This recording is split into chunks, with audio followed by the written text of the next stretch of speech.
Hello guys! In this video, you will learn how you can hide note in Instagram. So, right here as you can see, open your Instagram app. And then after that, what we're going to do is to go to your messages. To do that, just tap on the message icon at the top. And then as you can see right here, note. We will now add some note. You can write anything that you want.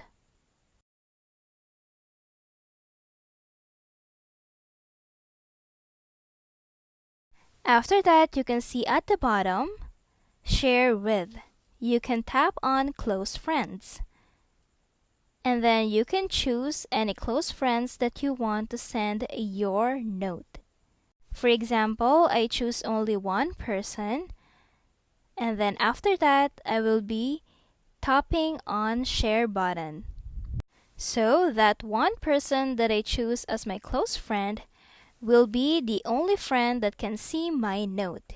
So that is how you can hide your note from anyone else. Only one person can see your note. And that's it. I hope this video helped you out. Thank you for watching and see you on my next video. Bye!